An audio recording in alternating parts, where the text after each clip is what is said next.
আজকের এই দিনে ইরানের সর্বোচ্চ নেতা ইসলামী ধর্মীয় নেতা আয়াতুল্লাহ আল খামেনির জানাজা হবে। সেটা আমার কথা না, কথা হচ্ছে তার কথা আমি সবার আগে স্মরণ করছি। তার সাথে আরেকটা কথা স্মরণ করছি, সেটা হচ্ছে এইখানে দেখেন অনেক পতাকা উড়াচ্ছে, কিন্তু যদি এখানে একটা ইসরায়েলের পতাকা কেউ উড়ায়, পরে সবাই ধরে ঘোষণা শুরু করবে।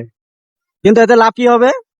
যে পতাকাটা উড়াবে শুধু তারই পাপ হবে, কিন্তু তারে সবাই মনে করেন মাইরে আদা মারা বানায় ফেলাবে। কিন্তু ওই এক পতাকা উড়ানোতে ইসরায়েলের একটু লাভও হবে না, লসও হবে না। কিন্তু যাদের নিয়ে স্পন্সর করতেছে কোকা কোলা ব্র্যান্ড, এই দেখেন, এই যে স্পন্সর করতেছে যারা, এই ভিডিওটা যদি ভাই দেখে থাকে অবশ্যই আমাকে একটা কমেন্ট করবে।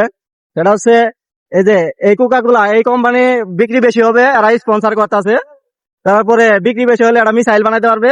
আর এই মিসাইল মাইরা মনে করেন আমাদের এই ধর্মীয় নেতা, সর্বোচ্চ নেতা, এদেরকে মেরে ফেলতে পারবে, এই যে এগুলা থেকে আয় করে।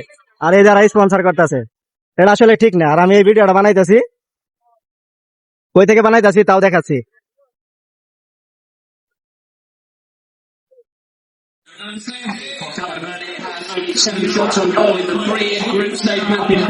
এই যে দেখেন কোকা কোলা কোম্পানির এক কথা, আজকে এই দিনে 4 তারিখ, আজকে আয়াতুল্লাহ আল খামেনির মৃত্যুবার্ষিকী, মানে জানাজা হবে। এই দিনে ইসরায়েলি পণ্য নিয়ে কি করতেছে।